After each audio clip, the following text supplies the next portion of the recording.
December 4th, 2024, Brian Thompson, CEO of United Healthcare, is shot dead in front of his New York City hotel in Midtown Manhattan. 5 days later, in Pennsylvania, Luigi Mangione shouts at the press, "It is completely out of touch and an insult to the intelligence of the American people and their lived experience."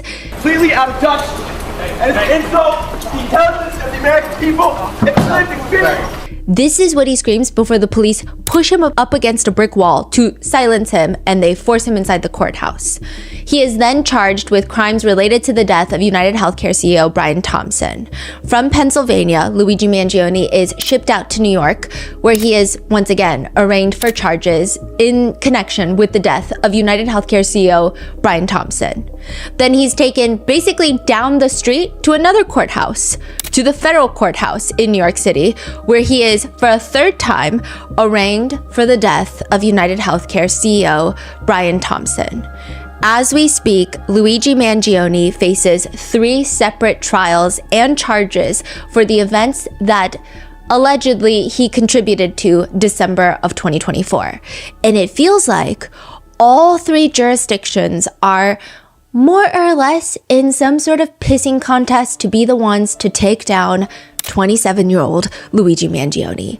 He has charges in Pennsylvania, which include forgery, carrying a firearm without a license, tampering with records of identification, possessing instruments of crime, and giving a false ID to an officer. Then in New York State Court, he has a total of 11 charges. Murder in the first degree in furtherance of an act of terrorism, murder in the second degree as a crime of terrorism, and murder in the second degree with a non-terrorism charge, along with 4 counts of third-degree criminal possession of a weapon, 2 counts of second-degree criminal possession of a weapon, and another fourth-degree criminal possession of a weapon, and 1 count of second-degree criminal possession of a forged instrument punishable up to 7 years. Then, federally, he is now facing another 4 charges for murder through the use of a firearm, stalking, resulting in death, and the use and possession of a firearm in relation to a violent crime, and interstate transportation of firearms and ammunition with intent to commit a felony. Luigi's top charges in the federal courts is punishable by the death penalty. I tried death penalty cases throughout my career. If there was ever a death case, this is one. This guy's charged with a violent crime, and we're going to seek the death penalty whenever possible. The federal government is seeking capital punishment against Luigi Mangione. I will say that these charges are probably the more controversial parts of his case that's pending. A lot of people take issue with the terrorism charges in particular. People can sit and argue with each other all day long until the sun goes down about whether or not his alleged crime, if has been committed by Luigi, can be justified by the abysmal state of healthcare in the United States. That's just a debate. I don't really think you can convince one person or the other. If one person is so firm on it doesn't matter, breaking the law is breaking the law, and that will never be okay, I don't think that there is a way to even get them to see another perspective or vice versa. I just don't think it's possible. But I will say that across the board, people do have a problem with the fact that he has been charged with terrorism in New York State Court. I think the most perplexing part of this is most school shooters do not even face terrorism charges or even capital punishment, the death penalty. Some people argue it's a jurisdictional thing, but a lot of people say, no, it's not. It's, again, very subjective. And yet, Luigi Mangione is going up against 3 different court systems, 3 different sets of prosecutors, 3 different jurisdictions, and his defense team, all of whom we will dive deeper into once the trial begins, but we do have some familiar faces. His main lead attorneys on his cases in New York State and federal court are the Agnifilo. Karen Agnifilo and her husband, Mark Agnifilo, who also happen to be Sean Combs' lead defense counsel. They are coming in swinging. In each one of these court cases, they are arguing against these simultaneous trials. Side note, double jeopardy is a huge thing in the United States, which is the unlawful prosecution of a person twice for the same offense. There's a lot of legal debate about this. A lot of people in the legal field say technically it's not double jeopardy because he hasn't been prosecuted for a crime. So it's not like he's been tried, convicted, and then we're going to retry him. It's just simultaneously, all of these court cases are actively pending. Karen Agnifilo, the lead defense attorney, she says the prosecutors, quote, they're trying to get 2 bites at the apple to convict Mr. Mangione. As a result of unprecedented prosecutorial one-upmanship, Mr. Mangione now faces 3 simultaneous prosecutions in 3 different jurisdictions, one of which is seeking the death penalty, while another is seeking life imprisonment, all for one set of facts. She has continued to call out police who, quote, methodically and purposefully trample on Luigi Mangione's constitutional rights. And there has just been so much argument about whether the terrorism charges are warranted, whether capital punishment is warranted, whether or not it's double jeopardy to have all 3 cases pending at the same time, which also means it's much harder for his legal defense team to focus down on one case specifically. It's a lot of legal loopholes that they have to jump through nonstop. We're going to be attending Luigi Mangione's New York State hearing September 16th in New York City. This hearing is important for a variety of different reasons. There are a few things that are going to be discussed during this hearing that's going to be important, such as the terrorism charges. There is HIPAA violations that have been alleged where prosecutors have allegedly done some shady try and get some medical records that they were not supposed to be privy to. So all of that's going to be covered in the hearing, hopefully. And this video is also going to be different in the sense of a lot of people have been asking for vlogs. I know some of you guys are probably new to Rotten Mango, but we used to vlog, like I used to vlog my personal life back then. And I've since kind of stopped because all I do is work on cases, and I didn't think that would be very riveting. But at the same time, people have been asking for a lot of the behind the scenes footage or information on how we work on our episodes. So this is kind of a combination of both. It's going to be a completely different video format than a regular Rotten Mango episode. So instead of just attending the hearing and then coming back to tell you about it, which is similar to how we've covered like the Sean Combs case, even during that, a lot of you guys have been asking, show us more about what's happening in real time at the courthouse as it's occurring. And so that is kind of what we're trying to do here. It's definitely a newer type of video, and we just want to show you what happens more behind the scenes. Hopefully it's insightful. If not, just let me know. But I do think that for this case, it could be very important because it seems like a lot of people that are actively covering the case that are, I think leagues ahead of my expertise, or even just they're people that are actively trying to talk about all of the key elements in this case. A lot of them have been getting censored. A lot of maybe the behind the scenes of like how people are digging into this case has been, it's just been getting weird. So I'm going to take you guys to New York, and we're going to go to the hearing together.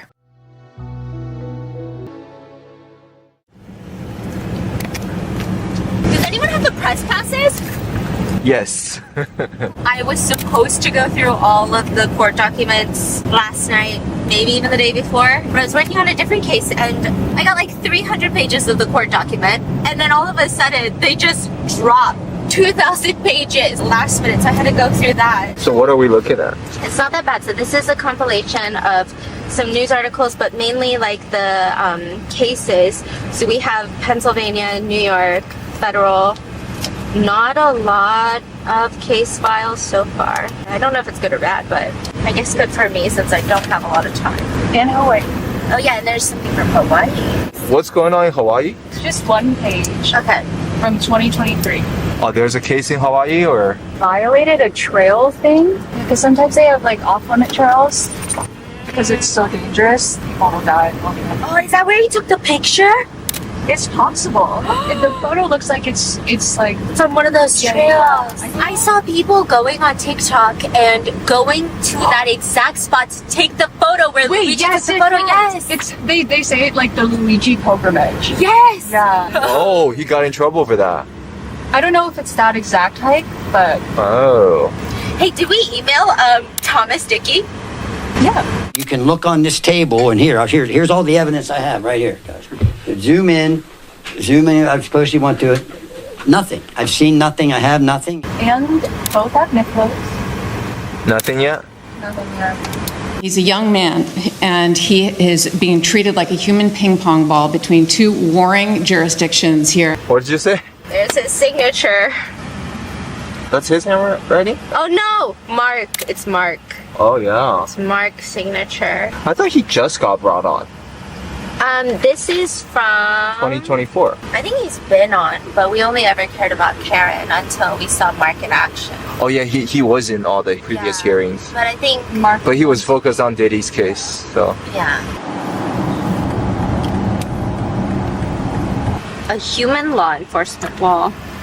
Council received 7 terabytes of discovery, including body cam footage and other videos.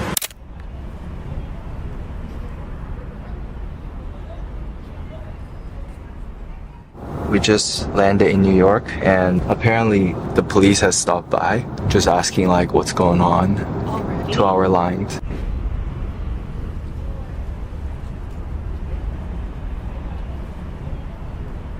Basically, people have problems with, well, like the first problem that people have is that he's being charged in Pennsylvania, New York, and then the federal case, SDNY. So, and it's technically all for the murder of Brian Thompson. And so people are saying, like, for a person killing another person, allegedly, you just don't really have cases where it's tried in 3 different jurisdictions. I mean, technically you can, legally it is allowed, but it just doesn't happen. So, like, that's the first thing. And New York State, the state case wants to go before the federal case. And then they're literally all fighting for Luigi. The state, they want to try their case before the feds. And they're adamant on it. And Luigi's defense is like, well, you can't because we're literally trying to fight a capital case, like capital punishment. Like, they want the freaking death penalty. That's the most important thing right now. Wait, can you explain the 3 charges real quick? Yes. Okay. So in 3 states. Pennsylvania, he's got, that's where he was apprehended, is in the McDonald's in Altoona, Pennsylvania, with the Altoona police. Those are, it's like forgery, his fake license. Remember, he had a fake license, the weapons. It's like all these little, I don't want to say small, but they're definitely smaller charges in Pennsylvania. How long is he looking at there? Do we know? Like, based on the charges? I mean, I don't think it really matters. Oh, that's true. Okay. These are like, you know, the kind of like the smaller charges. Yeah. Then he gets extradited. Well, he doesn't get extradited. He waives extradition. He goes to New York. So New York State, NYPD, they do the perp walk. NYPD, they charge him with murder. And they're like, okay, and also terrorism. So they have the New York State case, which is the hearing that we're going to tomorrow. And then after that, the feds indict him. So now he's got the Pennsylvania case, New York State case, which are more serious charges. You've got murder, terrorism, you've got like all the weapons charges. And then the federal case, murder, that's capital punishment. That's what they're seeking, is the death penalty. So this is where it gets really crazy. They're all fighting for him right now. New York State, they want to try their case first. Karen Agnifilo and the whole defense team, they're like, no, you can't, because the feds are literally trying to kill my client. So no, that should be the most important thing. The feds case has to go first. And the state is like, no. And then Pennsylvania is like, hello, don't forget about us. We need Luigi for a hearing in November. So Luigi's attorney, Thomas Dickey, he is only representing him in the Pennsylvania case. They're like, no, Luigi's not going to show up on Zoom. He's not going to do a video conference because, like, we're not doing this with you guys. Pennsylvania is like, well, you better. And his attorney is like, no, you can't make us. If you want Luigi, you got to get him in person. So the Pennsylvania DA is emailing Jay Clayton of the SDNY, the feds, and the feds are like, respectfully and unrespectfully and disrespectfully, fuck off. They're like, nope, you're not getting Luigi. What do you mean? Oh, let me get the email. Pennsylvania just wants him for a hearing. They won't take a Zoom. Luigi's team does not want to take a Zoom, and I totally get why they don't want to. Luigi's team just want them to hold off. No, Luigi's team is saying, like, we have 3 different jurisdictions in a pissing contest for our client, and, like, they're literally playing with our client's life.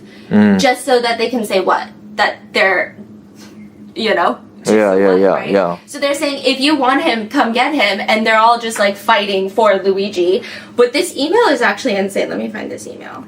Dear Mr. Weeks, which is the Blair County DA in Pennsylvania, as we discussed, the United States Attorney's Office for the Southern District of New York respectfully declines to authorize the physical return of defendant Luigi Mangione to your jurisdiction while the federal criminal charges in U.S. v. Mangione are pending. The United States intends to keep custody of the defendant until the conclusion of the federal prosecution, including sentencing. Accordingly, our office will instruct the U.S. Marshals, because Pennsylvania was like put in an order to the U.S. Marshals that we need him for the hearing. We're going to transport him back to Pennsylvania for the hearing, take care of him, and then bring him back to you. But now they're saying, accordingly, our office will instruct the U.S. Marshals not to honor any writ seeking to take custody of the defendants to appear in your jurisdiction. Yeah, basically saying disrespectfully, no. Wow. The feds are like, we're not releasing him until after sentencing, which could literally be death. Yes, and it's crazy because the federal cases, it's like a whole other thing. They're trying to push the trial for mid to late 2026. Luigi's defense is saying, hey, most capital punishment cases, they don't even start like the commencement of a trial for like 48 months. This is like way too fast. This is crazy. We don't have time to prepare for something like this.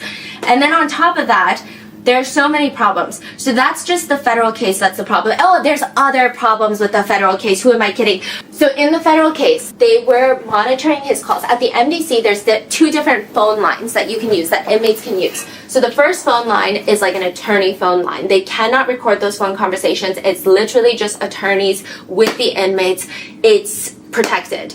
Then you have the second, which is a regular phone line. I think inmates get like a certain number of minutes. They can call their friends, they can call their family, but a lot of inmates actually end up calling their attorneys through that line. I don't know. I feel like there's got to be a reason for it, whether it's easier, whether it's quicker to access your attorney, whether it's just like a less friction way, but it seems like lots of inmates talk to their attorneys there. Luigi is on a phone call with Karen Agnifilo, his lead attorney, and that is recorded, and one of the paralegals at the prosecution team, one of the prosecutor's paralegals, listened to a portion of it before they realized it was Karen Agnifilo. But that's what they're saying. That's what they're saying. In quotes, right? Yeah, and so they're saying, like, it's a mistake. And then they're also saying it's, like, kind of y'all's fault because why wasn't he using the attorney phone line? And, like, in the beginning of each phone call from this side, it tells you, like, all calls are going to be recorded. So, like, technically, it's y'all's fault. So that was, like, the whole mishap with the federal thing. Well, there's other mishaps, too, and it gets very political. It's the fact that it was, Luigi's defense team is saying this has become so political in the sense that it's not even really the justice system anymore, is kind of what they're saying in their, like, motions, is the Attorney General Pam Bondi, who was appointed by Trump. She was the one that came out and said, we are going to seek the death penalty for Luigi Mangione. And she also did not give him any sort of presumption of innocence. Never said allegedly, never said we're going to get to the bottom of, like, why he did this, if he did this. Like, it was nothing like that. The wording was very strong. It was incredibly passionate towards his assumption of guilt, which is not how the justice system works. She makes that statement, and then 2 weeks later, they're seeking capital punishment. Luigi's defense team is saying, like, how can we get a proper jury in here when even the Attorney General of the United States is not even giving our client the presumption of innocence until proven guilty? So that's a whole issue with the federal case. Then the New York State case, the hearing that we're going to tomorrow, there's so many problems there. And I think that this is going to be probably the biggest problem that's going to be covered tomorrow, is what I'm thinking. But is the DA's office, Manhattan DA's office, they do a subpoena to Aetna Healthcare. They're like, hey, Aetna, Luigi was a client of yours. We need his member ID number, and we're going to need the time period that he was under your care, like under your, I don't know if it's like insurance or whatever, under your care. They're like, we need it by May 23rd, 2025. And you need to give it to us by May 23rd, 2025, which is like a court proceeding date. Otherwise, you're going to be held in contempt of court. Yeah, criminal contempt of court, Aetna. And you might be fined up to like $100,000. Also, like, you can just mail it or deliver it. Also, here's the contact information. and they give the DA's office. So they're saying there's so many problems with that, the defense is saying. First of all, they bypass the court. Anytime that you're supposed to get these types of records, they actually are supposed to send it to the court, not to the DA's office. But they're like, hey, just contact the DA's office if you have questions. So they're just bypassing the court, going straight to the DA's office. Aetna is like, okay, here are the records. They give the records. What did the prosecutors ask for? Member ID and time period, right? They get back 120 pages. That sounds like a lot more than member ID and time period, right? However, the DA's office in Manhattan is like, let's just like take a look. Let's take a look. It's privileged medical documents. It's literally HIPAA violation after HIPAA violation is what the defense is arguing. This is like statements Luigi Mangione has personally made to his doctors. It's medical diagnosis, all in this 120-page document where at the very top of the first page of every freaking file, the first page of every file reads, request for protected health information. And so they're saying, why do you guys go through it? Okay. Now the prosecutors, they realize this. They've already opened it up. One of the prosecutors has opened it up, scrolled through it, and then they're saying, oh, we just realized we're not supposed to be seeing this right now. Because like technically, this is HIPAA. Even if there's a criminal case pending, you cannot just, you have to get an order from the judge that's like, yeah, you can get the medical records, or you have to get consent from Luigi Mangione or whoever the defendant may be, which neither of those things has happened. So this is like, you cannot access these files. Now, the prosecution come out and they say, actually, this was Aetna's erroneously sent files. We asked member ID and the time period. They sent us privileged information. Aetna is like, no. Aetna tells CNN, no. We gave what we were asked for. That's all we're saying. They're like, that's it. That's all we're saying. We gave what we were asked for. And then the prosecutors are also saying, hey, so Aetna fucked up. And then guess who fucked up again? Luigi's defense team. Because they emailed us back the files. So, like, they resent the prosecutors the files. They were like, hey, I don't know. They're just accusing them of resending them the files. Now, Luigi's defense has now put in another response. This was in August, so like a month ago, right? And they're saying, first of all, you're so nonsensical. I mean, I will say that this letter is pretty scathing. They're like, you guys are so nonsensical. We responded to your email, and you fucking had the files attached. Oh, they just hit reply. Yeah, we hit reply to be like, what are you doing? Yeah. Why do you have this? We hit reply to be like, hello. Wow. And then they're like, what do you mean we have compounded the effect or like the erroneous errors? Because that's basically what they said in the prosecutor's response. So Luigi's defense is like, hello? And then they're also saying, but you know what's even crazier? First of all, they were really crazy in this email or this document. They're like, first of all, use common sense. You asked for his member ID and the term, you get 120 pages back.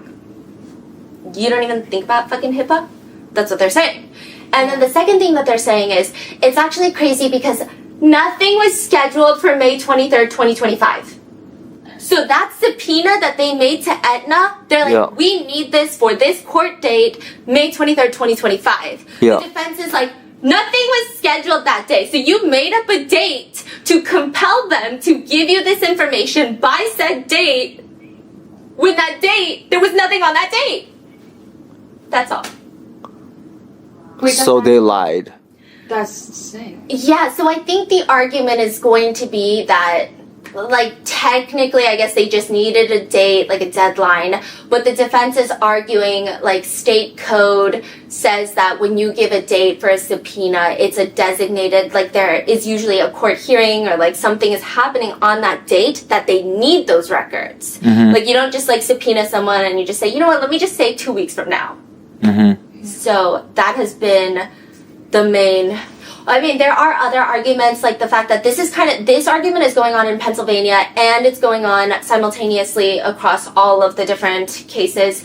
But He was not read his Miranda rights immediately when they are arguing that it seemed like he was pretty much detained from the minute that the Altoona Police Department stepped into the McDonald's. They had like 7 to 8 different officers blocking his exit. Meanwhile, they're telling him he's free to go.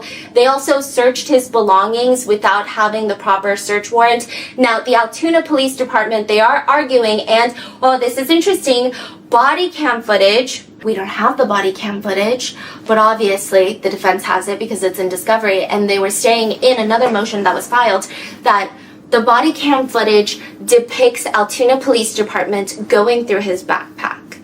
And they're saying that they did not have like the proper search warrant for this. Like, this is protected in his 4th Amendment rights. Like, you can't just search people's stuff. Yeah. And at the point, they point out that the police officer who's going through his belongings notices, and it seems like they're hinting at, like, okay, the vibe that they're hinting at is she's going through his backpack.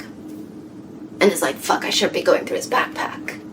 So then she says, I just got to make sure there's not a bomb in here. Oh. She says something along those lines. Wow. And the defense team is saying, you knew what you were doing when you said that, because if you genuinely thought that there was a bomb, you would have vacated the premises, the civilians, like, you would have secured everything, you would have called in a bomb squad. Yeah. Like, they're saying, we already felt that it was not a proper search, but the fact that you even said that makes it even more sus. Okay, that's, like, obviously not the legal way of saying it, but I'm just, like, informing you what's happening. And then there's problems with the terrorism charge. Like, lots of back and forth with the terrorism charge. Unless it's, like, jury nullification. You want to explain what jury nullification means? Yeah, jury nullification, to put it simply, because I do feel like it's a very sensitive topic that is heavily monitored these days, but jury nullification is when the jury gets together, and to put it simply and casually, they say, hey, you know, I know, your brother knows. He did the damn thing. And it's a crime. But we refuse to. Reddit says, this is one of the most controversial and beautiful areas of criminal law. I can't do your question justice with the response. Generally, you can't talk about it. What?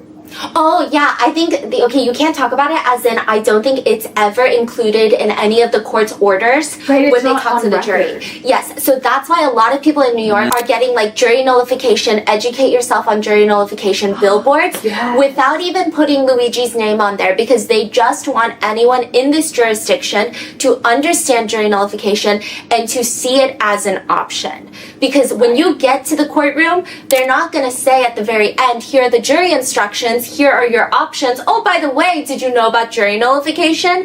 It's just part, probably, of the legal code. So, and then another problem is with the Fed case, since we're talking about jury nullification, is that Pam Bondi, the Attorney General, was appointed by Trump. Jay Clayton, the attorney for the SCNY, he was also elected by Trump, if I'm not mistaken. So it just seems like there's a lot of political connections. And then if you know anything about the Agnifilo family, they're very politically active as well, to be obviously on the very opposite side of Trump. Karen Agnifilo does segments on Midas Touch. It's a network, a political network, very famously opposing Trump. So there's lots of, like, there's so many layers of stuff going on in this one. But there is, I gotta find the part with the body cam.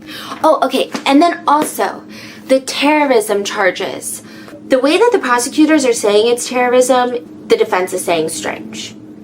They're saying that one of the basis of the terrorism charge is the prosecutors are arguing that it happened in the middle of Manhattan, Midtown Manhattan. If you look from the CCTV footage, there's a woman merely a few feet away from where Brian Thompson was standing, and so it's grave risk to the human population, essentially. But what the defense is saying, then any murder that happens on any street of Manhattan should be a terrorism charge.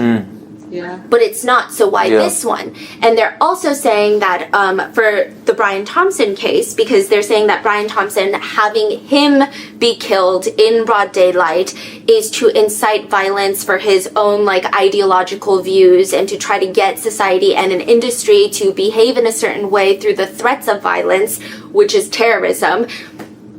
Karen Agnifilo is just saying, like, When did he ever say that? So first of all, that manifesto that everyone's calling a manifesto, Luigi's defense team is saying the police are the ones that called it a manifesto. It's not titled manifesto. Luigi didn't say this is my manifesto. And like technically there is a definition for manifesto and it might fit that like Webster's definition for it. But she's saying when he was arrested, he was not inciting violence. By you guys releasing his manifesto, it instilled fear in people. Like, you guys are the one technically making people have big emotional reactions. You guys should be charged. Yeah, like, more or less, that's what she's saying, right? Okay, so there was a journalist who released it personally, right? On a Substack, I think it was a Substack. And it was... Ken Klippenstein? Yeah, Ken. But it was unconfirmed. And so a lot of people were saying, well, we don't really know if these are his writings, and it was just kind of up in the air. The police are like, yeah, it's his writings. Here's his manifesto. We're going to count beans at a bean conference, like all of that jazz. And so Karen Agnifilo is saying, like, you guys are the one that are publicly releasing these things, and you guys are the one causing the greater society to have a reaction. It's not my client that's doing it. It's you guys that are doing it. Yeah. And also, she's saying you shouldn't have even been searching his backpack. So this is the backpack part, which I thought was very interesting. Oh, there's another very interesting part. I don't know it's Karen writing these. Listen, not to compare, but I was, we were reading so many different court documents and letters from attorneys for the Sean Combs case. And every time they would write a letter, it was just like, what? That's a crazy letter. These, it's so... Well written? Not even just well written, like, the amount of passion that they have. Like, the way that they're coming out swinging at the prosecutors is very intense. Really? The, Jay Clayton was recused from Luigi Mangione's case. Why was he recused is again? the attorney general, or he's the attorney, U.S. attorney for SDNY. Yeah. Do you remember for Sean Combs? It was all of the women's names for the prosecution, and then always at the bottom, Jay Clayton. Like, Jay Clayton. Yeah. It's like, where is he? Wait, what? Where is this man? Never saw him a day in that courtroom. Yeah. Because they always have to sign with, like, the DA of the area, or, like, the U.S. attorney of that area. Oh. And it's like, all the ones doing... Like Comey? Maureen Comey, who is now suing. Yeah, she's suing because she... Okay, You want to give people some updates? Yes, an update that I was genuinely perplexed about. Maureen Comey was let go from the SDNY, and you guys know that... Okay, Maureen Comey was, like, the lead prosecutor for the Sean Combs case, for SDNY, for the Fed case. And she was... Listen... Like, her dad is James Comey, former FBI director, notorious enemy of Trump. I will say, I don't care what you say about her dad.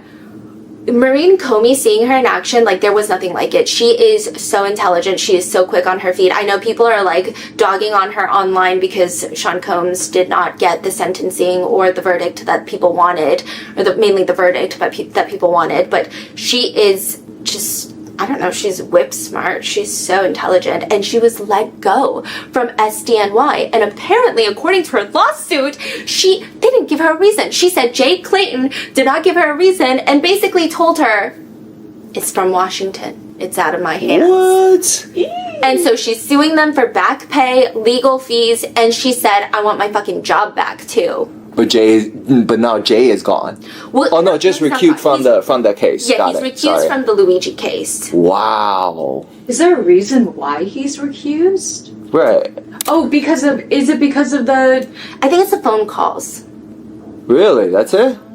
If I'm not mistaken. No. Oh, hold on. I think it's because we read so many court documents for all these cases. And I am by no means...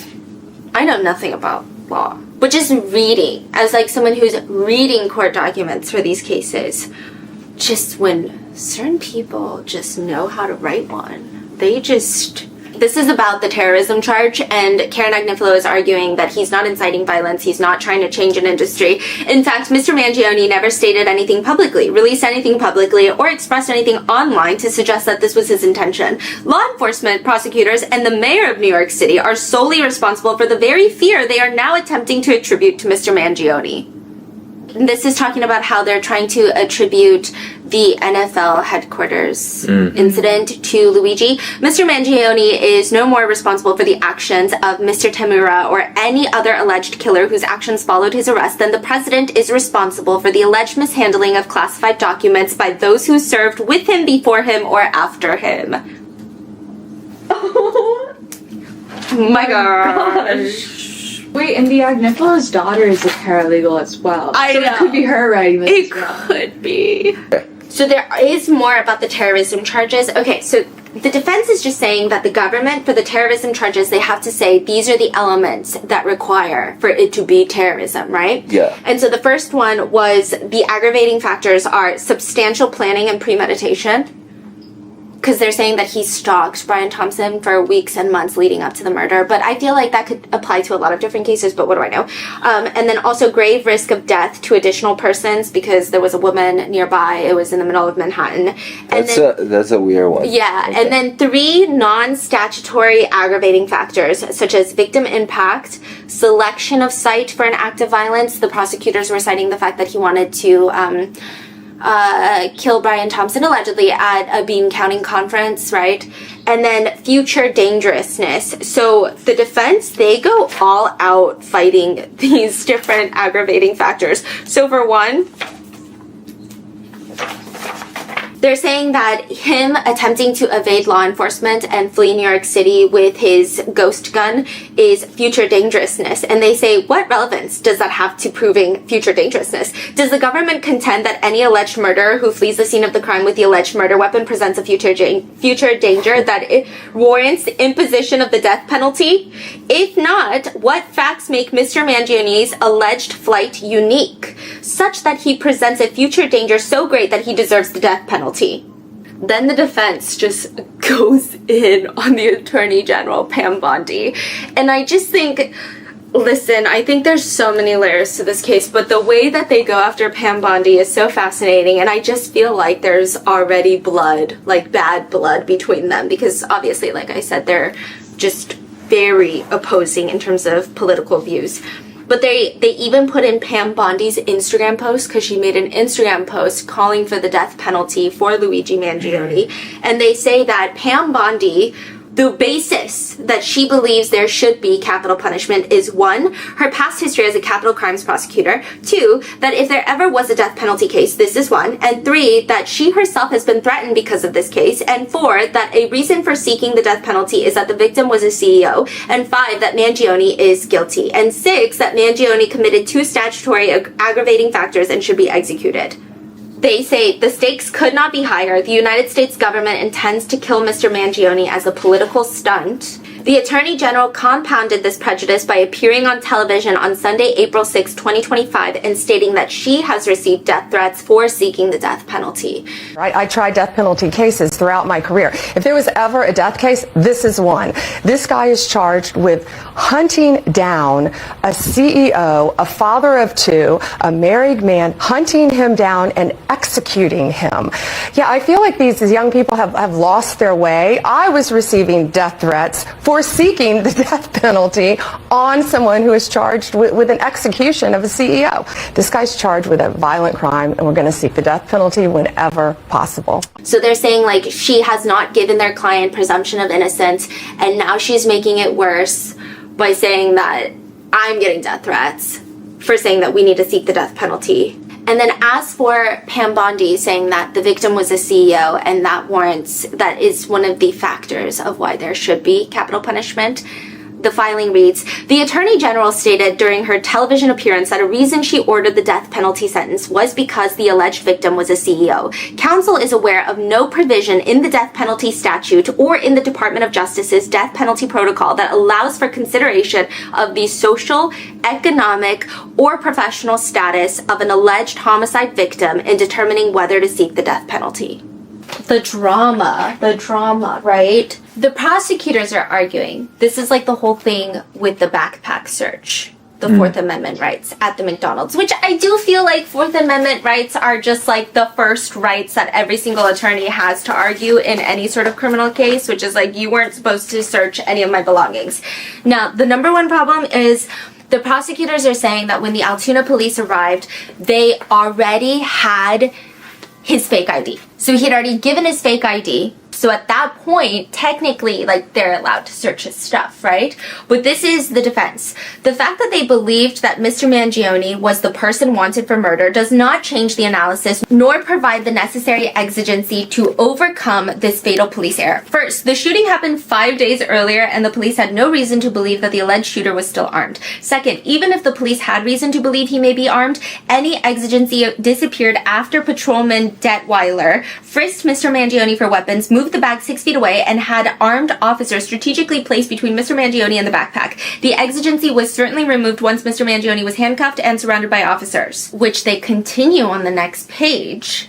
They say, while Patrolman Wasser claimed that she was searching the backpack to make sure there was no bomb inside, this excuse did not reflect any legitimate exigency. First, nothing about the alleged shooting in New York or law enforcement's interactions with Mr. Mangione in the McDonald's provided a reasonable basis to believe that there was a bomb in the backpack. Second, the patrolwoman did not make this claim until after she had already been searching through the backpack and after she recovered a loaded magazine. Tellingly, she stopped searching the backpack at the McDonald's once she recovered the loaded magazine. If one were legitimately concerned about a bomb, one would have either continued searching right then and there or cleared the McDonald's and have called in and waited for the bomb squad to arrive before searching the bag, neither of which occurred. Certainly, one would not have continued searching the bag in a McDonald's filled with officers, employees, and customers, or put the bag in their car to transport the potential bomb to the precinct. They're going off. I don't know if any of it's gonna work, but they're saying it all. This is not the first time a prosecutor's office has tried to fit the square peg of murder into the round hole of terrorism. Oh. Yeah. Damn. Oh, this is also interesting though. The people's stated reason for not turning over discovery and for at some unknown future time seeking a protective order is that Mr. Mangione is somehow responsible for, quote, harassment, backlash, and death threats to certain people.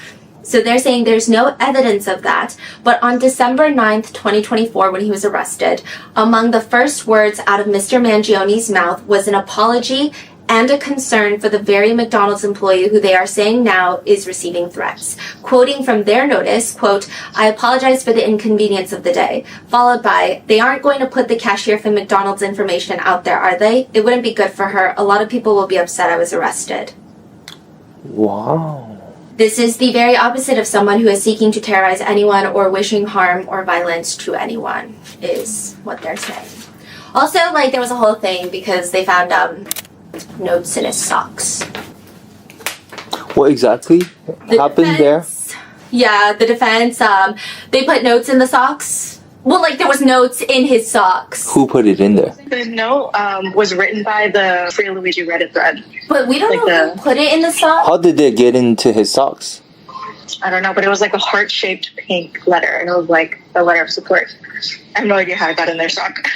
And when was it in his sock? When he was arrested? No, like when he had to change for a court hearing. Someone slipped it into his sock. Yeah, or like it could have been like an honest mistake. It's So this is the part where she's saying, like, the journal that they're calling his manifesto, we have never been provided copies. They had actors playing Luigi on television. It doesn't sound anything like him anyway. So they're talking about the HBO thing. This week on HBO, in a documentary, I see the chief of detectives and the New York City mayor, full hair and makeup done, sitting down and giving an interview for television and talking about the evidence in Luigi's case, talking about police paperwork that we don't have, talking about forensics that we have not yet received. I guess we have now today, but I didn't when I was sitting there learning about the case, hearing an actor play Luigi reading from a journal that they say is Luigi's, and we have yet to receive it from the prosecution. Yeah, because the New York City mayor and NYPD, they sat down with HBO And she was like, Eric Adams be going through hair and makeup. Oh. Yeah. Yes, I've seen that. Yeah. This guy showed up last time. Yes. They say he's a conservative activist, so is this just like the calm before the storm? Because everyone on our team that's there right now at the courthouse at T-minus like 12 hours, they're saying it's fine, it's chill.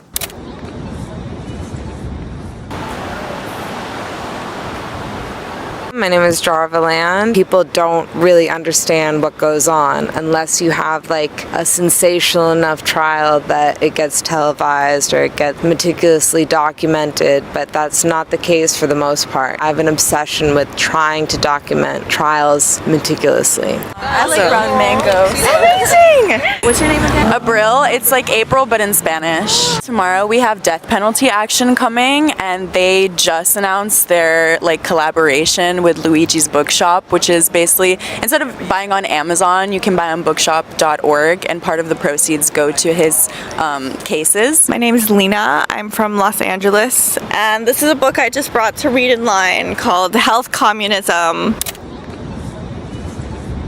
Shooting death of United Healthcare CEO Brian Thompson. Alice Gaynor covers more. She'll be at tomorrow's hearing. Alice, what are you hearing about what we can expect? So there's a... Okay, so we're in front of the courthouse. The press line is across the street. You have all of the news stations. I feel like I didn't vlog at all during the Sean Combs case because we weren't allowed to even bring our phones into the courtroom. You had to check them, so I would never even bring it.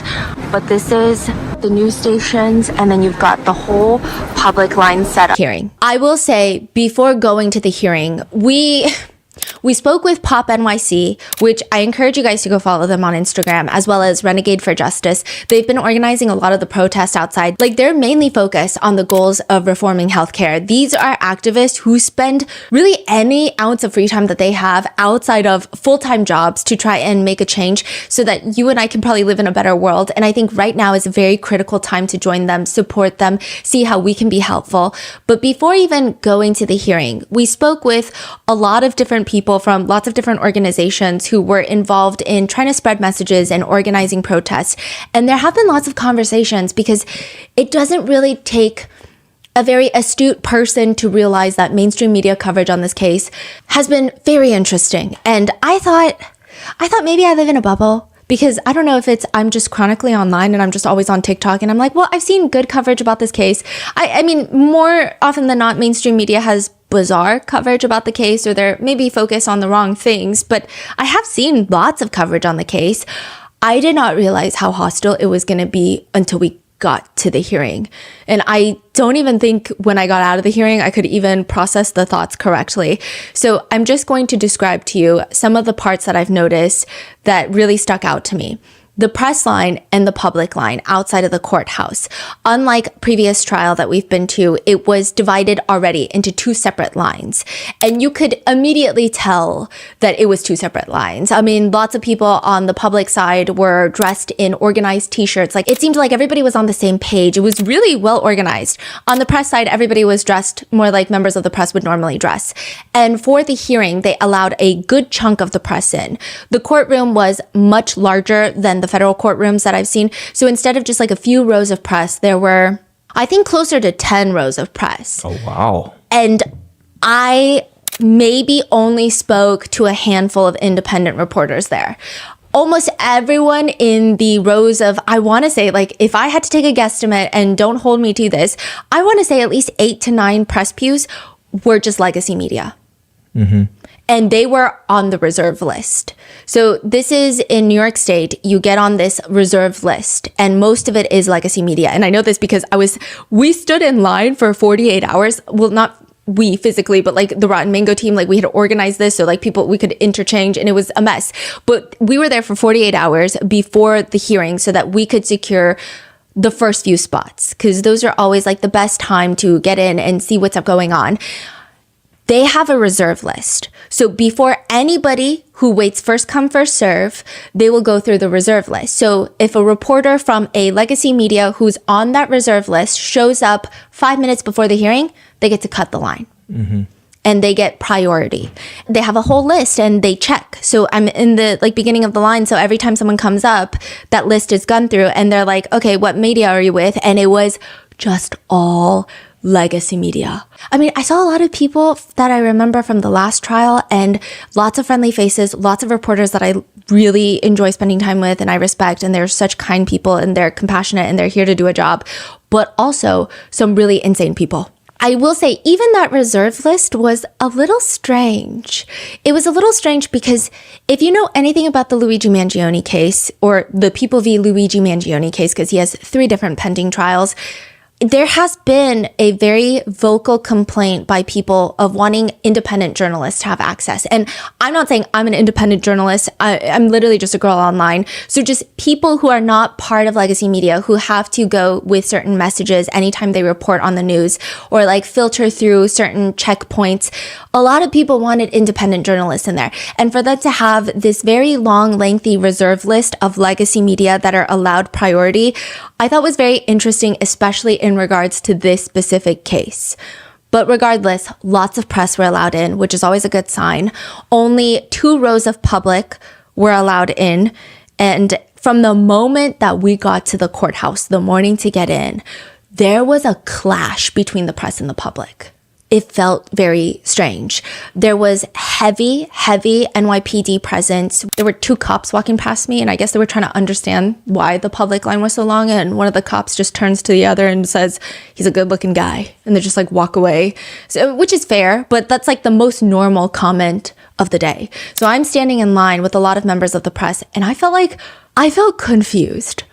So the Rotten Mango team and I were thinking about it, and we were like, this is very strange. So most of the press, I think they handled themselves very professionally, and they were just like normal people doing their jobs, and there were incredible reporters there, incredible journalists there, and like we were lucky to be in their presence. But at the same time, there were certain members of the press where it just felt like they showed a lot more grace to the defendant Sean Combs than the defendant Luigi Mangione. And I feel like across the board, it should be like the same level most of the time, right? And maybe it has to do with the fact that Luigi Mangione is charged with murder and Sean Combs was charged with trafficking and RICO charges, and those he was acquitted of. But at the time when that trial was happening in real time, we did not know that he was going to be acquitted. There was video evidence of him harming Cassie in the hallways. There was domestic violence that was caught on CCTV camera. And so there were all of these different elements. Just as the Mangione case, there's all these different elements. But it was interesting to see how people showed a lot more grace and benefit of the doubt and presumption of innocence for Sean Combs than they did for Luigi Mangione, which I thought was interesting because there's actually a lot more hard, concrete evidence against Sean Combs at the time. I mean, that CCTV video was everywhere of him committing a violent act with his face in full view, whereas, the Luigi Mangione CCTV outside the Hilton Hotel, some people argue, you can't really see his face. So that will all be discussed in the trial. That's what people are saying. So I thought it was very interesting that they showed a lot more grace to Sean Combs, and then when they get here for the Luigi case, there was just a lot of crazy words, a lot of crazy comments just like being thrown about, which was fascinating. I think one interesting thought that I had was we were talking to organizers of the protest before we even got to the hearing. The way that they are so committed to trying to change different policies in the United States to make sure that everyone has access to healthcare and quite literally just like save people's lives. That's all they talk about. That's their message. I don't know how they even stay so resilient amongst everything that's going on.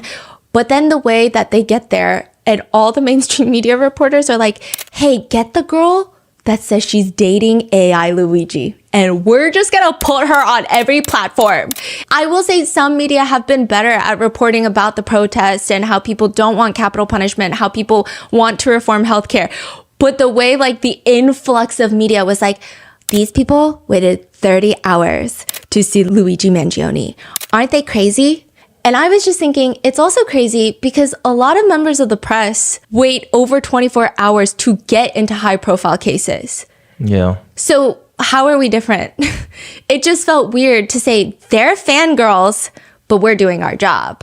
It just was so strange. And yes, a lot of the people in the public line, they did wait 30 hours. And some of them had t-shirts that had Luigi's face on them, or they had Luigi's Pizzeria t-shirts. And like, while I do think it's kind of, I don't know, some people might say inappropriate, I just thought that it was more in tune with maybe a younger person's, like it just felt very Gen Z humor.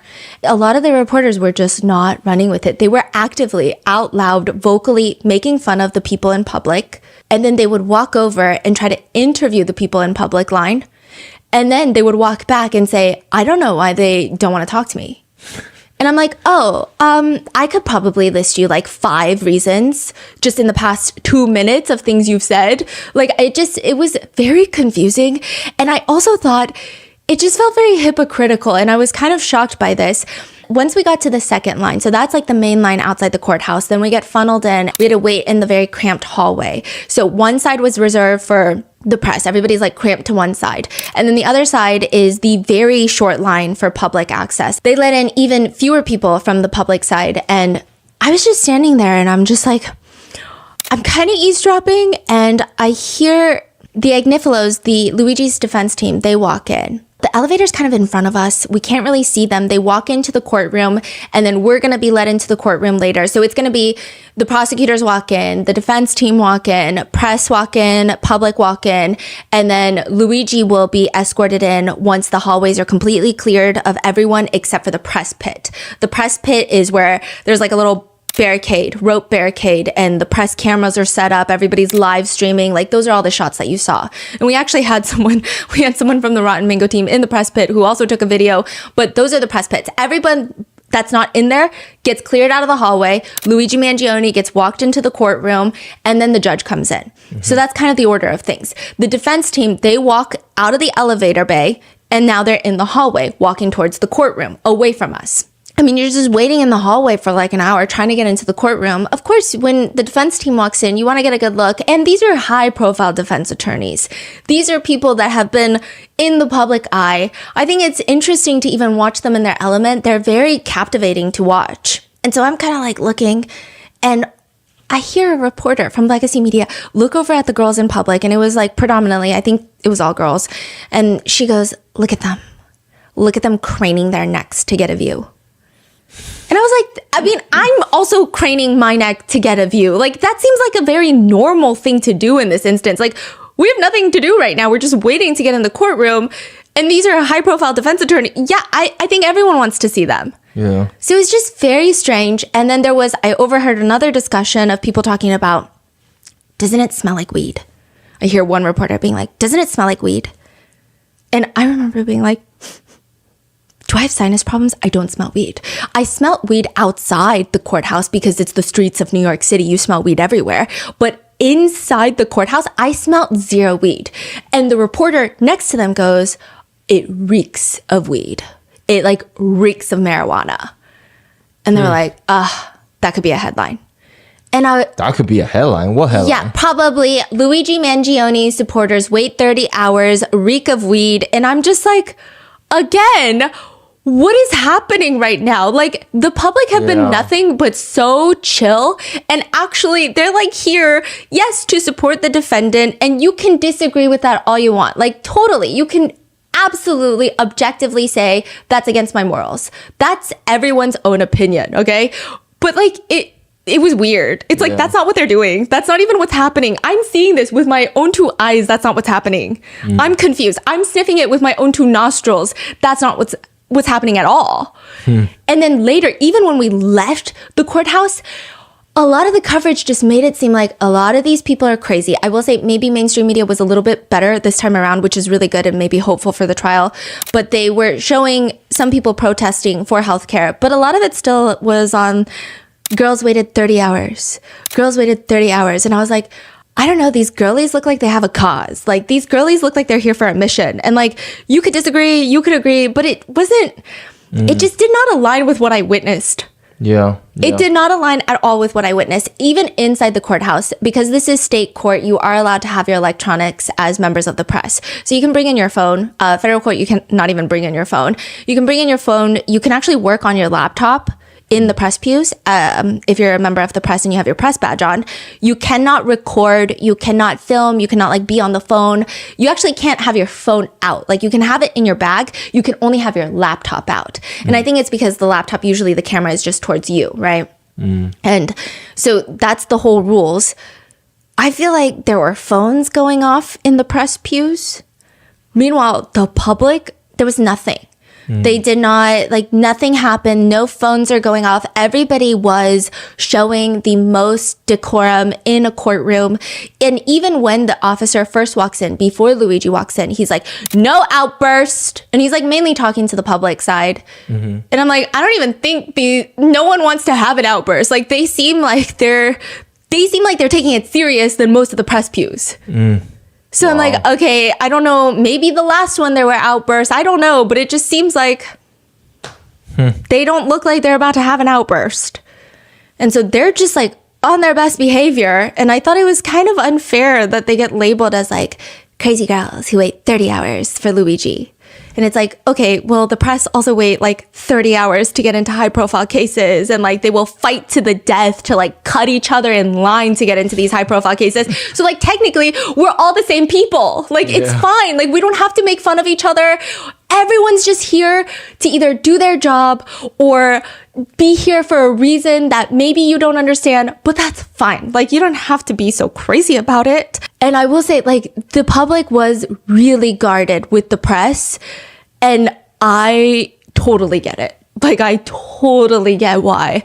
You say, like, literally nobody wants to talk to the press openly? Yeah. And we were actually really lucky because we were, like, going in throughout the day, even the day previously, before the hearing and during the night. Like, we had members going in and out of the, like, not the courthouse, but from the line. And we were talking to people, and we told them that we were with Rotten Mango, and they seemed a little more open to talk. But, like, I can totally see why a lot of people felt guarded. And I also noticed what was interesting is a lot of legacy media, they're looking for the people in public that are dressed the craziest. Yeah. And those are the people that they want to talk to. They don't want to talk to the protesters with very legitimate signs. I thought the focus of every piece was so weird. Yeah. There was another reporter who was sitting next to me who was working on his article before the hearing started. And it was just talking about how there was one person outside the courthouse. And I think they had a sign, I think I took a picture of it, that said something along the lines of, you know, protect Luigi Mangione before protecting parasites. Something to do with the word parasites. And when you have protest signs, they're supposed to be highly emotionally charged. That's kind of the purpose of it. And they were just like really focused on the word parasite in connection with the victim, Brian Thompson. So it seemed like that was their whole piece of how these protesters are calling a murder victim a parasite. And like, I do understand how that can be shocking, right? But I think it's it's like if you were to look at a giant puzzle and then just only focus on one piece. When it's like, I do think that maybe that one piece is not a great piece. We don't know, right? It's really subjective. But when you look at the whole puzzle, there's like a lot more going on. But it felt like that was the sole focus. So it seemed like everybody was hyper focused on something. And it just felt very strange to witness it firsthand in real time, where I was just so confused. A lot of the protesters were also giving out these stickers. They were giving out stickers. They were giving out pamphlets. And I think the stickers are like a thing people do at protests. It's a sticker. Like, enjoy your sticker. If you don't want a sticker, it's not a big deal. But a lot of the reporters are like making a big deal about the fact that they have stickers. And I'm like, do you also know that they have pamphlets that you can also get? So it just seemed like they were focused on one thing and like hyper focused on only one thing.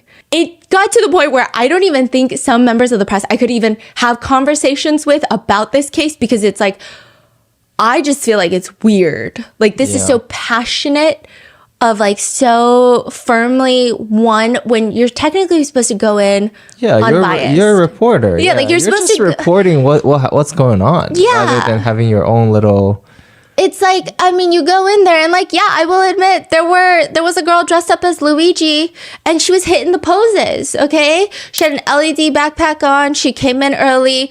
You know, they were like, she was hitting the poses and it's like, is that the best thing to do? I don't know, right? And it's fine to just see everything happening and then say, these are all the things that happened. But it seemed like they were very hyper-focused on one very interesting storyline that they kept going with.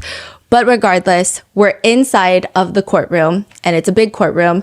I was very nervous because lots of people had lots of things to say about this judge. And just from the transcripts I read about this judge, he seemed like a no business judge. And we were just all waiting for Luigi Mangione to be walked in. And it was like an oddly high tense moment. And the press pews, all of us were craning our necks to get a view of Luigi Mangione, right? And so everybody's craning their necks because that's what you do. And the doors would open and you actually hear his shackles before you see him. And I think that was a very interesting moment because it's like dead silent in the courtroom and you just hear his shackles. Wow. And then he turns the corner, walks into the courtroom. And I'm not really sure what I was expecting. I don't really think I was expecting anything, to be honest. I didn't really give it much thought, but I have seen, obviously, all the videos of him being escorted into courtrooms and like the footage of him in courtrooms. And this time he was dressed in like a beige sand-colored prison uniform and he had shackles around. He had the handcuffs that were tied to his waist and you could hear the shackles on his ankles. And when he walked in, I don't know if they just used... because we're all sitting down. I don't know if they just picked the shortest court police officers, but he was tall. He was much taller. And I know people are going to ask, and I don't think it has much to do with the defendant's looks or anything, but just because people are going to ask, I'm going to answer the questions before they're asked a million times in the comments. He was much taller than I expected. Like very tall, to the point where I was like, I want to ask Mark Agnifilo how tall he is because he was like, even when he was standing next to the attorneys, he was very tall. So I'm like, okay, he's much taller than I expected. But one thing was interesting was, okay, this was my very beloved researcher who was sitting next to me. And she said afterwards, if I'm going to be fully honest, she's like, I thought going into it, Luigi has almost become this persona, like this person, like this figure. And so she thought going in, there would be some element of underwhelmingness. Remember, she was like saying, you know, because you see people talking about him and you see these videos and you're like, okay, I'm going to go in and you're just going to realize he's just another person. And like maybe it's even underwhelming because people have these big ideas and visions of what people look like in person. Like a lot of people said Sean Combs is going to look very aura. He's going to have this insane aura, like this bigger than life personality. And then he just looks kind of like an old man. Mm-hmm. He looks very intense, but still ultimately kind of like an old man. And so she thought it was going to be like that. Mm-hmm. But she said that he is very tall. Mm-hmm. He is very built. He's very buff. It seemed like he got a lot more built than his last court appearance. But he has a very strong energy to him. Mm. Like his posture is impeccable. Yeah, I think his posture is... Yes. Yeah. But it's also the way he carried himself. And it was interesting. If anything, I don't think he really looked at any of the pews. If anything, he might have, I don't think, but he might have looked at the public pews.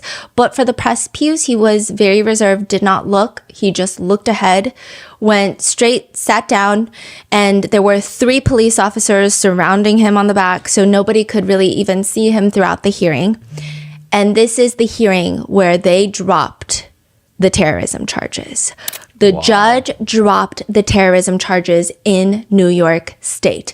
These are the charges, along with the federal prosecutors seeking capital punishment, that people had the biggest problem with. Because it's one thing to either agree or disagree with Luigi Mangione. It's another thing to feel like he's not getting fair treatment in the law. Because like I said, a lot of mass killers don't get terrorism charges. So it didn't make sense. It almost felt like people were prioritizing a corporate CEO. And so there was a lot of discourse about that. Those charges got dropped. So ultimately, the most severe case that he is facing in New York State court is second-degree murder, which is like 15 to 25 years. But he still has like all those weapons charges. And I don't know it's a big win, but he's still facing capital punishment in his federal case. Yeah, which is everything that he's fighting for, right? I think the state cases, they're very important, but that federal case is probably the most important. Yeah. And so the terrorism charges being dropped here is a big win, but I saw some people online made it seem like he's going to get off. I don't think that's the case. I think he has a very long uphill battle ahead of him, especially with the federal case. But the terrorism charges were dropped. The energy in the courtroom, because the press were allowed to have their laptops, it was like a moment of pause. And then just like everyone's typing away, like live tweeting everything. And then the public, they're stoic. They are on their best behavior. They're like, they got this on lockdown. They're like, we are not giving you a reason to write an article about us, okay? Even though you guys already are writing articles about us, we're gonna, no. It was crazy. Like, it was on lockdown. But then my researcher outside, who was recording all of the protests outside, she was texting and she was like, everyone's cheering. Wow. She's like texting into the group chat and she's like, everybody's cheering that the terrorism charges are dropped. So it's very different energies inside the courthouse, outside the courtroom. It was just fascinating. And then there were brief conversations about just dismissing the charges. There were brief conversations about the HIPAA violations, but none of that gets resolved. And like, I know there's this one picture of Luigi Mangione looking like, what the hell is going on? And people are like, what did he hear to make him have that look? I think, because we can't see very clearly, I think it was the HIPAA violation. That was not dropped. Yes, like that was not even covered and settled. And I also think it's like the prosecutors being like, no, we're not going to drop the charges. Like, we're going to go. And then he gets walked out. I did notice something. As he's walking out, he did kind of raise his eyebrows at the press pews, like once. Like, it was just like one eyebrow raise, and it was just like given like, right about that, bitch. But like in like it almost felt, not that I agree. I don't even think that's what he's doing. You know, I misread everything in life. I don't think that's what he's doing. But if that is what he's doing, it felt almost justified because of everything I had sat through and listened to all morning, of the way that people were talking about this case and the way people were talking about even the public. I mean, people had way more hate-filled things to say about this public section than they did about people who showed up to support Sean Combs, like fans of Sean Combs. And I thought that was interesting because with the Combs case, everybody saw that CCTV video, and the presumption would be if you still show up to support him without having a personal connection, the underlying assumption would be you just really like his music. But with Luigi's case, it's like the presumption would be maybe you're upset about healthcare in America. Maybe like it's just like a little bit more complex, but it was the way that they treated the people showing up for Luigi Mangione as like the most simple-minded little girly pops.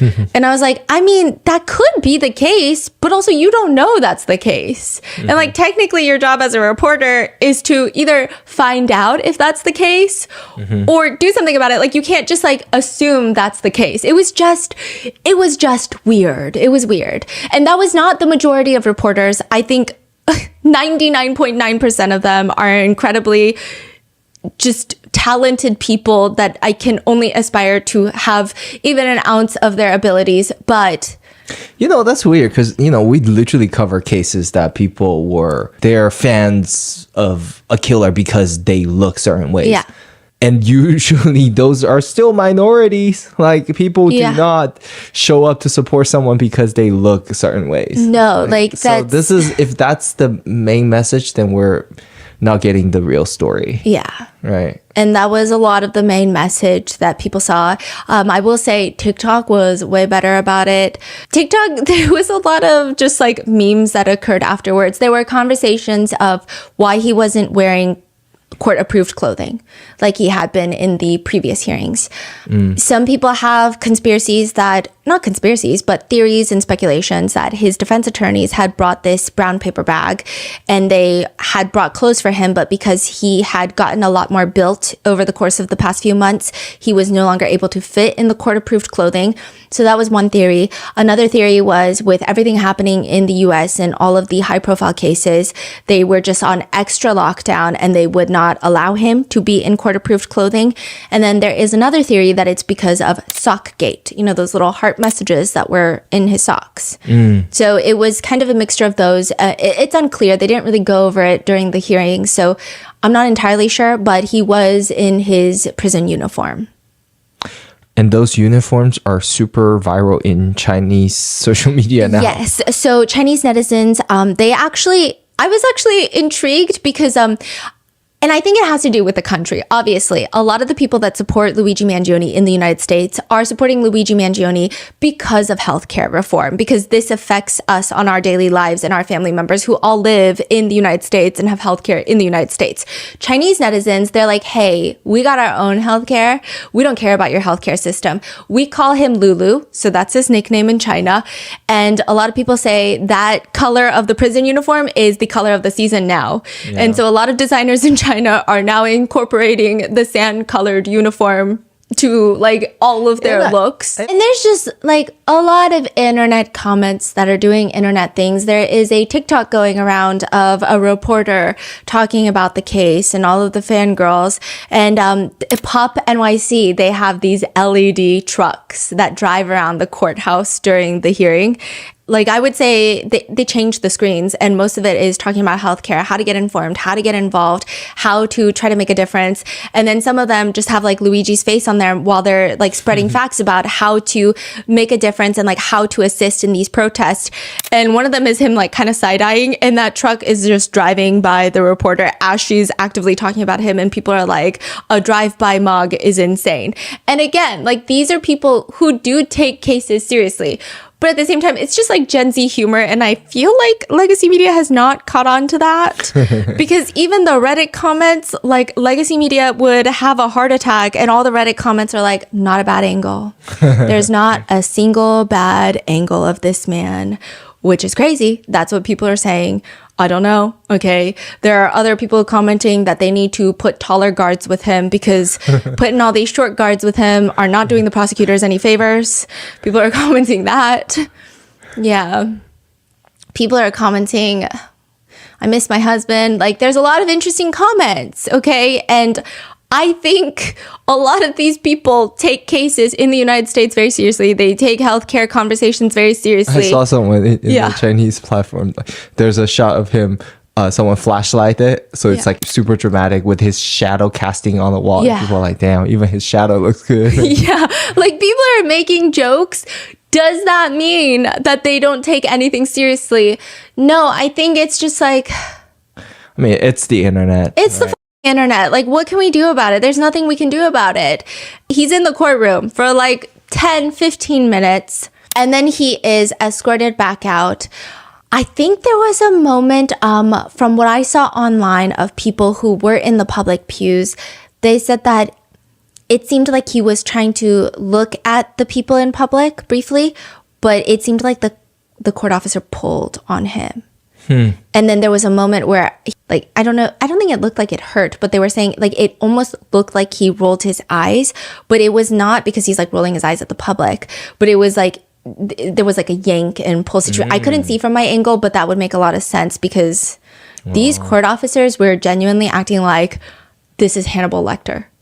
Everybody watch out. And I was like, I mean, yes, there are very serious charges on the indictment, but like, this is crazy energy. This is a lot of energy right now. Like, it was a lot. It was intense. Like, I've never seen that many court officers on one floor at once. Yeah. And another thing that was very interesting was we had a team member that was in the press pit. So she is trying to take photos in the hallway. So she was taking a photo and video of Luigi walking down the hallway into the courtroom. We were in the courtroom, right? And she was saying, one thing that was so fascinating, and she's like, I don't know if it depicts in the videos. I'm sure it does. You know, she's telling us, I'm sure it does. But, you know, defense, you guys saw them walk in. And we're like, yeah. And she's like, you could barely see them. Like, I couldn't even get Karen on camera because she's walking so fast. Like, they're just like, boom, in and out. In and out. I'm like, hold on. Can you walk a little slower? And then Luigi Mangione, they're just like dragging him. Okay. So like, same thing. It's like happening so quick, so quick. And she said, I don't know what the prosecutors are doing. But when they were walking down the hallway, She said it was like people joke about the Met Gala online, and she was like, I thought it was a joke, but they're like shaking hands with every court officer that's like guarding the hallway from Hannibal Lecter. They're just like the slowest walk. It's like slow motion football team headed onto the court field, I don't know, whatever. And she thought it was the weirdest thing ever. And she was like, I also didn't like want to get so much video of them because nobody even knows them and nobody cares. So she was like, it just like was so long for what? Like she was saying it was not normal. So that's why a lot of people are saying, again, yeah, maybe these prosecutors are all fighting to get the first bite at Luigi Mangione. And again, regardless of if you agree or disagree with what he is accused and has allegedly done, it's, you know, when the justice system is unfair to one person, that one person could be you the next day. That one person could be a loved one the next day. So they're just saying, like, regardless of how you feel, if it's unfair, it's unfair, and that's not how it should work. I will say, even when the prosecutors walked into the courtroom, I was like, why are all of y'all here? Okay, so first of all, it's a hearing. It's a hearing. And only 2 prosecutors were in like the bullpen. I think, okay, maybe 2 or 3. They were in the bullpen. And one of them had their phone horizontal before Luigi came in. And I was like, is he watching a live stream right now? I don't know. It just kind of was the vibe. It was the vibe, but I don't know. My eyes are not super laser, 40/40 eyesight. I couldn't see, but it was horizontal, which was weird. Like, are you watching a video right now? What's happening? What video could you possibly be watching right before a hearing that's more pertinent than the hearing unless it be a live stream, right? And so I thought that was very interesting because he was just like this. And another thing that was odd is, and I know I keep referencing this trial and it's like my recent experience, obviously, and hopefully as I get more experience, I can reference other trials. But in the federal case, which are usually more high profile cases, like the Sean Combs case, you had all the prosecutors, like 6 of them, and they all sit in the bullpen. So they're all working on this case. They're like the prosecutors on this case. So there were only 2 for Luigi's New York State hearing. But a whole row of them filled up on the very first row on the prosecution side. So they're not participating, and I'm sure they're working on this case heavy, but it was like, I don't know if all of you guys needed to show up like full row deep, because even for the federal case, there are other prosecutors who are working on the case that are not part of the 6.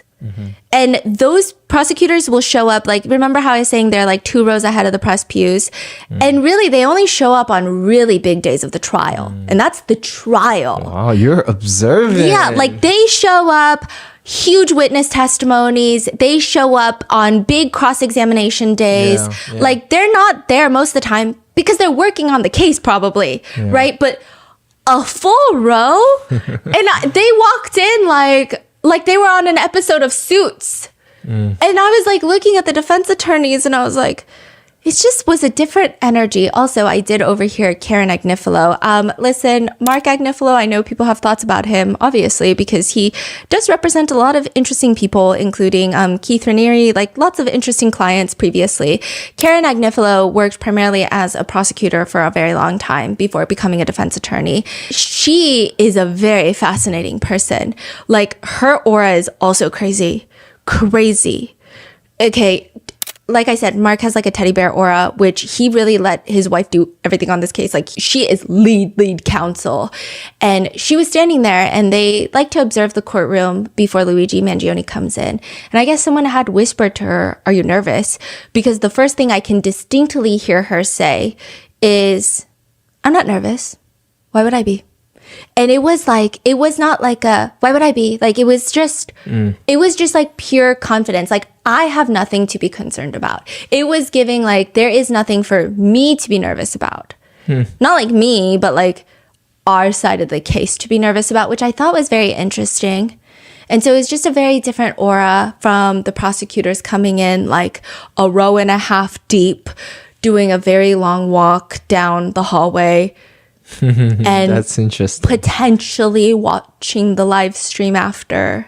And like, as someone who's trying to get on that reserve list, should I be saying this? Probably not, but here we are. So it was a crazy, hectic day. And so updates on this case. Terrorism charges have been dropped. There was a lot of hope, and I think the defense attorneys are pushing for the New York State case to be dropped entirely because, I mean, second degree murder charges, it's like, come on, he's facing capital punishment in the federal court. Like, you want to spend all that taxpayer money to be doing all of this right now? And clearly, lots of prosecutors are working on this case. And there's so many cases in New York, and I think this is where people can be mad collectively. Like, again, you can hate Luigi Mangione. You can love Luigi Mangione. Who cares? But it's the fact that you're using taxpayer money to go so hard on this case. And there are so many unsolved cases in New York. There's so many families like waiting for answers in New York. And you're like, no, let me pour so much more resources on this case that even the federal court is also trying simultaneously. It just feels like the that's feds not are what the already people want. doing this. Like, why are we doing this double, triple times? Yeah, it's like, and again, on taxpayer money when you can be focused on other cases? Or is it the fact that you don't care and you just want a high profile case under your belt? Because if that's the case, you're not for the people, are you? So that's been like a huge thing. They just want the case dropped in New York State because they're like, it's not like he's going to go free. Like, he's facing capital punishment. Like, come on, right? I don't think that's going to happen. The prosecutors have already stated at the hearing and later to media, like, they're going to still pursue second degree murder. Wow. As well as the weapons charges. And that the next hearing for them will be December 1st.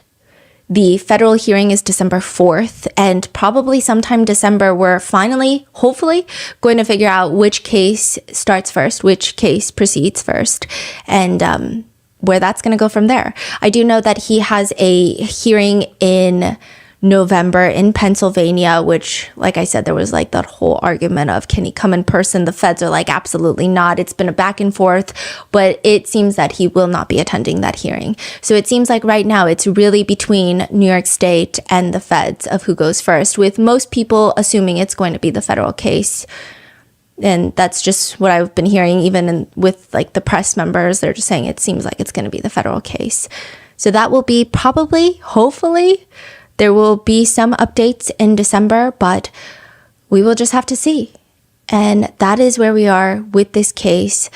I do think that it was very interesting to go and attend the hearing. Definitely follow Pop NYC, Renegade for Justice. I think even as the trial proceeds, it's going to be really important to find a lot of different sources that are maybe not aligned with legacy media, just to see and make sure that you're getting thorough and fair coverage of the case. So keep an eye out for that. And